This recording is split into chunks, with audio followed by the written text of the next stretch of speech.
Hi friends, இந்த ஒரு இலை இந்த முடிய இவ்வளவு கருமையா மாத்தி குடுத்துருக்கு அப்படின்னு சொன்னா நீங்க நம்புவீங்களா? கண்டிப்பா நம்ப மாட்டீங்க. நீங்க லைவாவே பாருங்க. எந்த அளவுக்கு ஏன் முடிய நல்லா கருன்னு மாத்தி குடுத்துருக்குன்ட்டு. ஆல்ரெடி வெள்ள முடிய தான் உங்கள்ட்ட காட்டுனேன். இப்ப ஹேர்லாம் ஃபுல்லா நான் அப்ளை பண்ணிட்டேன். வெறும் 1/2 மணி நேரம் மட்டும் தாங்க விட்டுருந்தேன். அதுங்குள்ளாட்டி நல்லாவே கருன்னு மாறிடுச்சு. நார்மல் வாட்டர்ல மட்டும் தான் வாஷ் பண்ணிட்டு வந்திருக்கேன். என் ஹேர் பாருங்க எப்படி இருக்கு அப்படின்ட்டு. கண்டிப்பா நீங்க ட்ரை பண்ணி பாருங்க. வாங்க இந்த ஹேர் டை எப்படி ப்ரிப்பேர் பண்றது அப்படின்றத பார்த்துட்டு வந்துடலாம்.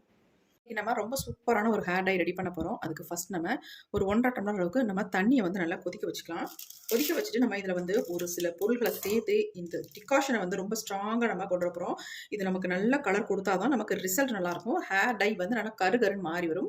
அதுக்கு வந்து ஃபர்ஸ்ட் நம்ம இதில் என்ன சேர்க்குறோம் அப்படின்னா, காஃபி பவுடர், எந்த பிராண்ட் காஃபி பவுடராக இருந்தாலும் பரவாயில்லைங்க, 1 ஸ்பூன் அளவுக்கு இதில் வந்து சேர்த்துக்கோங்க. அடுத்து நாம இது கூடவே என்ன சேர்க்க போகிறோம் அப்படின்னா,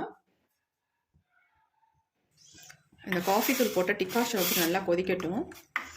நீங்கள் காஃபி பவுடர் இவ்வளோ தான் சேர்க்கணும் அப்படின்றதெல்லாம் கிடையாது. நீங்கள் உங்களுக்கு தேவையான அளவு சேர்த்துக்கோங்க. நான் வந்து ஒரு 2 ஸ்பூன் அளவுக்கு போட்டாச்சு. இப்போ இதில் வந்து நம்ம இதில் ஒரு முக்கியமான ஒரு பொடியை வந்து ஆட் பண்ண போகிறோம். இது என்ன பொடி அப்படின்னா, கருஞ்சீரக பொடிங்க.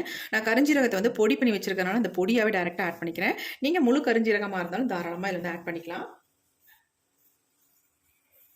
இன்றைக்கி நம்ம இதில் வந்து எல்லாமே பொடியாகவே ஆட் பண்ண போகிறோம். அடுத்து நம்ம இதில் சேர்க்க போகிறது வெந்தய பொடிங்க. 1 ஸ்பூன் அளவுக்கு வெந்தய பொடியை வந்து இதில் ஆட் பண்ணிக்கிறேன். நீங்கள் முழு வெந்தயமாக இருந்தால் நல்லா வறுத்துட்டு கருஞ்சீரகத்தையும் வெந்தயத்தையும் நல்லா வறுத்துட்டு அதுக்கப்புறமேட்டு இந்த பொடியை வந்து இதில் சேர்த்துக்கோங்க. அப்போ தான் நமக்கு வந்து கலர் வந்து செம்மையாக கிடைக்குங்க. அதுக்காக நம்ம இந்த மாதிரி வந்து ரெடி பண்ணுறது. பாருங்கள், நம்ம மிக்ஸ் பண்ண உடனே என்ன மாதிரி கலரில் வந்திருக்கு பாருங்கள். இப்போ இது கூடவே வந்து நம்ம இன்னும் ஒரு பொடியை மட்டும் சேர்த்துக்கலாம். அது என்ன அப்படின்னா, டீ தூளுங்க. 1 ஸ்பூன் அளவுக்கு tea powder, normal tea powder, எந்த பிராண்டாக இருந்தாலும் பரவாயில்ல. நம்ம நார்மலாக வீட்டில் வந்து யூஸ் பண்ணுற டீ பவுடரே நீங்கள் சேர்த்துக்கோங்க. இப்போ நம்ம இதில் வந்து காஃபி பவுடர், அப்புறமேட்டு கருஞ்சீரக பொடி, வெந்தய பொடி, அடுத்து டீ தூள் சேர்த்துருக்கோம். 4 பொருட்கள் இதில் வந்து சேர்த்துருக்கோம். சேர்த்து அந்த கலர் பாருங்கள் என்ன மாதிரி எப்படி இருக்குன்ட்டு. இந்த மாதிரி இருக்கும்பொழுது நமக்கு ஹேர் டையும் இந்த மாதிரி நமக்கு கிடைக்கும். நல்லா கலந்து விட்டுக்கலாம். நம்ம இதை வடிகட்டி தான் எடுக்க போகிறோம். ஏன்னா அப்படியே பயன்படுத்த முடியாது. டீ தூள்லாம் சேர்த்துருக்கிறதுனால திப்பி திப்பியாக இருக்கும். அதனால் இதை வந்து நல்லா கொதிக்க வச்சுட்டு நம்ம 1 1/2 டம்ளர் அளவுக்கு தண்ணி சேர்த்துருந்தோம். நமக்கு ஒரு 3/4 டம்ளர் வர அளவுக்கு நம்ம இதை வந்து கொதிக்க வச்சு எடுத்துக்கலாம். எப்படி இருக்குது பாருங்கள். கொதிக்க கொதிக்க இன்னும் உங்களுக்கு வந்து கலர் நல்லா ஸ்ட்ராங்காக கிடைக்கும். நீங்கள் எந்த டிகாஷன் ப்ரிப்பேர் பண்ணாலும் இந்த மாதிரி நமக்கு கிடைக்கவே கிடைக்காது. ஆனால் இந்த மெத்தடில் நீங்கள் ப்ரிப்பேர் பண்ணும்பொழுது உங்களுக்கு இந்த மாதிரி ஒரு கலரில் இந்த டிகாஷன் வந்து கிடைக்கும். கண்டிப்பாக ட்ரை பண்ணி பாருங்கள். இதே மாதிரி நீங்களும் ப்ரிப்பேர் பண்ணுங்கள். இப்போ நல்லா வந்து நமக்கு கொதிச்சிருச்சு. நம்ம ஸ்டவ்வை வந்து ஆஃப் பண்ணிடலாம். ஆஃப் பண்ணிவிட்டு இதை நல்லா ஆற விட்டு அதுக்கப்புறமேட்டு வடிகட்டிட்டு எடுத்துக்கலாம். கொஞ்சம் நேரம் ஆறட்டும். இப்போ நம்ம டிகாஷனை எடுத்து வச்சுட்டோம், கொஞ்சம் ஆறட்டும் அப்படின்ட்டு. அதுக்கு முன்னாடி நம்ம ஒரு சில பொருட்களை நம்ம இந்த மிக்ஸி ஜாரில் வந்து ஆட் பண்ணிக்கலாம். டை ரெடி பண்ணுறதுக்கு ஃபுல் அண்ட் ஃபுல் நேச்சுரலாக இன்றைக்கி ரெடி பண்ண போகிறோம். எந்த விதமான சைட் எஃபெக்ட்டும் வராத அளவுக்கு. இப்போ ஃபர்ஸ்ட் நம்ம என்ன எடுத்துருக்கோம் அப்படின்னா, மருதாணிங்க. நிறைய பேர் மருதாணியை வந்து ஹேரில் அப்ளை பண்ணால் ஒரு மாதிரி ரெட்டிஷ் ப்ரௌனாக தான் எங்களுக்கு கிடைக்கிது அப்படின்றீங்க. ஆனால் இந்த மெத்தடில் நீங்கள் ட்ரை பண்ணும்பொழுது உங்களுக்கு ஃபர்ஸ்ட் டைமே நல்ல ஒரு கருமையான நிறம் கிடைக்கும். நல்லா ஒரு கைப்பிடி அளவுக்கு நல்லா ஃப்ரெஷ்ஷான மருதாணி இலைகளாக எடுத்துக்கோங்க. இந்த மாதிரி குச்சிகள்லாம் நீக்கிட்டு எடுத்துக்கிட்டு நல்லா வாஷ் பண்ணிக்கோங்க. ஆல்ரெடி இதை வந்து வாஷ் பண்ணிவிட்டு இன்னும் கொஞ்சம் தண்ணி ஊற்றி நான் இதை வாஷ் பண்ணிவிட்டு மிக்ஸி ஜாரில் வந்து ஆட் பண்ணிக்கிறேன். நல்லா இறுக்கி பிடிச்சா ஒரு கை அளவுக்கு இருக்குது.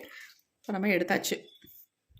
பாருங்கள், தண்ணியில் போட்டவுடனே கலர் பாருங்கள் எந்த அளவுக்கு நமக்கு இருக்குது அப்படின்ட்டு. இது நம்ம தண்ணி வேண்டாம். அடுத்து நம்ம இது கூட என்ன சேர்க்குறதுன்னு பார்க்கலாம்.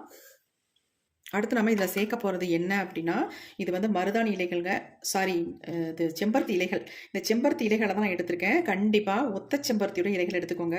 நீங்கள் வந்து செம்பருத்தி இலை பல வகைகள் இருக்குது. அந்த மாதிரி எடுத்திங்கன்னா உங்களுக்கு ரிசல்ட் நல்லா இருக்காது. உங்கள் ஹேருக்கு நல்லதுன்னு எடுத்துக்கிட்டால் உங்களுக்கு ஒத்த செம்பருத்தி, அதுதான் நாட்டு செம்பருத்தி, அந்த நாட்டு செம்பருத்தியோட இலைகளை எடுத்துக்கலாம். இதை வந்து நல்லா வாஷ் பண்ணியாச்சு. ஒரு 10 இலைகளுக்கு நீங்கள் எடுத்துக்கோங்க. இந்த மாதிரி சின்ன சின்னதாக நம்ம கட் பண்ணி உள்ளே போட்டுக்கலாம்.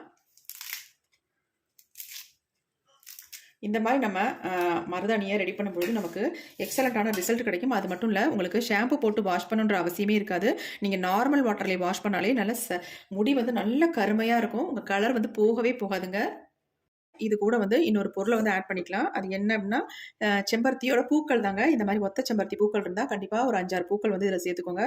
ரொம்ப ரொம்ப நல்லது. உங்கள் ஹேரை வந்து நல்லா கண்டிஷன் பண்ணி கொடுக்கும். அல்லது உங்கள்கிட்ட பூக்கள் கிடைக்கல அப்படின்னா தாராளமாக நீங்கள் பொடிகளை வந்து ஆட் பண்ணிக்கலாம். இப்போ இதை வந்து நம்ம அரைச்சி எடுக்கிறது ரொம்ப முக்கியம். நல்லா நைஸாக அரைச்சி எடுக்கணும். நம்ம வடிகட்டாமல் யூஸ் பண்ணுற மாதிரி நல்லா நைஸாக அரைச்சி எடுத்துக்கணும். இப்போ இது அப்படியே இருக்கட்டும். அடுத்து நம்ம டிகாஷனை வந்து நம்ம வடிகட்டி எடுத்துக்கலாம். கண்டிப்பாக வந்து டிகாஷனை வந்து வடிகட்டிட்டு எடுத்துக்கோங்க. பாருங்கள் எவ்வளோ ஒரு பிளாக் கலரில் நமக்கு இந்த டிகாஷன் வந்து கிடச்சிருக்கு பாருங்கள். இது உள்ளே பாருங்கள் எவ்வளோ திப்பி இருக்குன்ட்டு. இதோட நம்ம பயன்படுத்தும் பொழுது நம்ம வந்து ஹேரில் அப்ளை பண்ணும்பொழுது திப்பி திப்பியாக இருக்கும் அங்கங்கே. அதுக்காக தான் சொல்கிறேன். பாருங்கள் இந்த அளவுக்கு இருக்கா. அதனால் இதை வந்து நம்ம அப்படியே எடுத்துடலாம். எடுத்துகிட்டு நம்ம இந்த டிகாஷனை ஊற்றி இதை அரைச்சி எடுக்க போகிறோம். எப்படி இருக்குது பாருங்கள் இந்த டிகாஷன்ற கலர். இப்போ இதை நைஸாக நம்ம அரைச்சி எடுத்துக்கலாம். கம்மியாக ஊற்றிக்கோங்க. உங்களுக்கு தேவைப்பட்டால் மட்டும் எல்லாத்தையும் ஊற்றிக்கலாம். கொஞ்சம் கொஞ்சமாக ஊற்றி அரைங்க, இல்லைனா வெளியிலலாம் தெறிக்க ஆரம்பிச்சிடும். இப்போ நம்ம அரைச்சிட்டு வந்துடலாம். இப்போ நம்ம அரைச்சி எடுத்துகிட்டு வந்தாச்சு. பார்க்கலாம் எப்படி இருக்குன்ட்டு. பாருங்கள் எப்படி இருக்குன்னு. கலர் எந்த அளவுக்கு டார்க்காக நமக்கு கிடச்சிருக்கு பாருங்கள். இப்போ இதை வந்து நம்ம அப்படியே ஒரு இரும்பு கடாயில் ஊற்றிக்கலாம். கண்டிப்பாக நீங்கள் இரும்பு கடாயில் தான் இதை வந்து ரெடி பண்ணணும். எப்படி இருக்குது பாருங்கள். நான் நைஸாக ஸ்மூத்தாக நல்லா அரைஞ்சி வந்திருக்கு. இப்போ இந்த டிகாஷனை இன்னும் கொஞ்சம் இதில் ஊற்றி நான் கழுவி இதில் உள்ள ஆட் பண்ணிக்கிறேன்.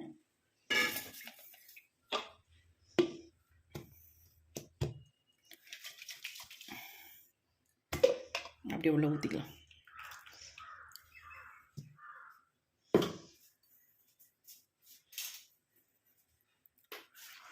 எப்படி இருக்குது பாருங்கள். நல்லா ஸ்மூத்தாக இருக்குது. கலர் எந்த அளவுக்கு நமக்கு கிடச்சிருக்கு பாருங்கள். இப்படியே நம்ம ஹேரில் அப்ளை பண்ணுறதை விட இதில் வந்து ஒரு முக்கியமான ஒரு பொடியை வந்து இதில் ஆட் பண்ணிக்கலாம். அப்படி ஆட் பண்ணி நீங்கள் வந்து ஹேரில் அப்ளை பண்ணும்பொழுது உங்களுக்கு உடனே உங்கள் முடி வந்து நல்லா கருகருன்னு மாறிடுங்க. அது என்ன பொடி அப்படின்னா அவரி பொடி தான் இதில் ஆட் பண்ண போகிறோம்.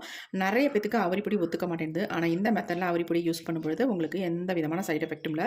ஏன்னா இது வந்து ஃபுல் அண்ட் ஃபுல் நம்ம நேச்சுரலாக ரெடி பண்ணியிருக்கோம். நீங்கள் வெறும் மருதாணியோட அவரியை வந்து சேர்க்கும்பொழுது உங்களுக்கு வந்து ப்ராப்ளம் ஏதாவது பண்ணலாம். ஆனால் இந்த மாதிரி நீங்கள் ரெடி பண்ணும்பொழுது சூப்பராக உங்களுக்கு ரிசல்ட் கொடுக்கும். நல்லா வந்து சேஞ்ச் ஆகி உங்களுக்கு வரும்.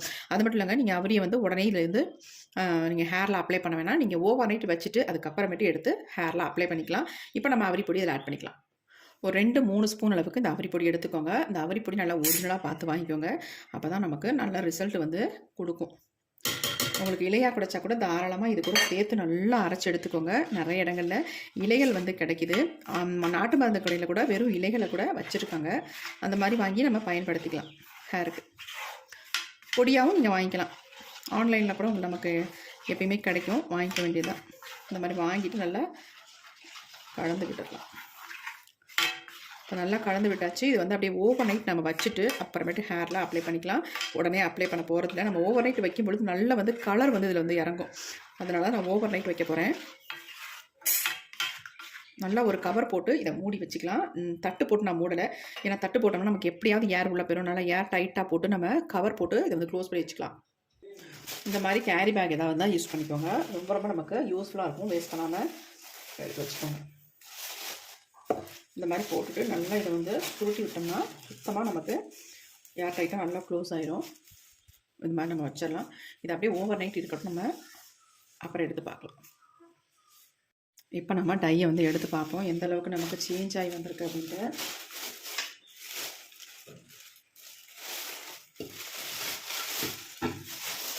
பாருங்கள் டை எப்படி வந்திருக்கு அப்படின்ட்டு.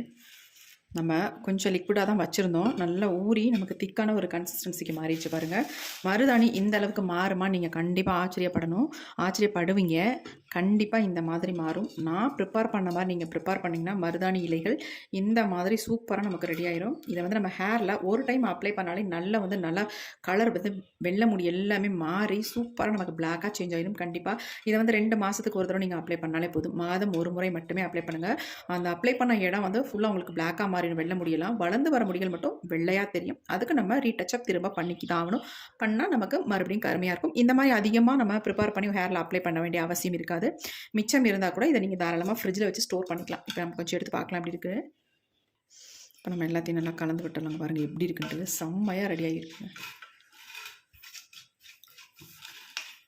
நல்ல ஸ்மூத்தாக இருக்குது. நம்ம இந்த மாதிரி அரைச்சாதான் நமக்கு இந்தளவுக்கு ஒரு சாஃப்டான கன்சிஸ்டன்சியில் கிடைக்கும். இதுக்கு வந்து நீங்கள் ஷாம்புலாம் போட்டு வாஷ் பண்ணுன்ற அவசியமே இருக்காது. ஏன்னா ஆல்ரெடி இதில் வந்து நம்ம செம்பருத்தி இலைகள் பூக்கள்லாம் சேர்த்துருக்காதனால கண்டிப்பாக அந்த மாதிரி தேவை இருக்காது. நீங்கள் அப்ளை பண்ணிவிட்டு நார்மல் வாட்டர்லேயே ஹேர் வாஷ் பண்ணிக்கலாம். நல்லா உங்கள் முடியை கரு கரு கருன்னு மாற்றுறதுக்கு நல்லாவே ஹெல்ப் பண்ணும். சூப்பரான டை நமக்கு ரெடி ஆயிடுச்சு. இப்போ இந்த டையை வந்து நான் என்னுடைய ஹேரில் நான் ஃபுல்லாக அப்ளை பண்ண போகிறேன். வாங்க இது எப்படி அப்ளை பண்ணுறது, நம்ம எப்படி ஹேர் வாஷ் பண்ணுறது அப்படின்றத நம்ம பார்த்துக்கலாம். நம்ம முடி எந்த அளவுக்கு என்னுடைய ஒயிட் ஹேரெல்லாம் சேஞ்ச் ஆகிருக்கு அப்படின்றத நான் உங்களுக்கு காட்ட போகிறேன். வாங்க.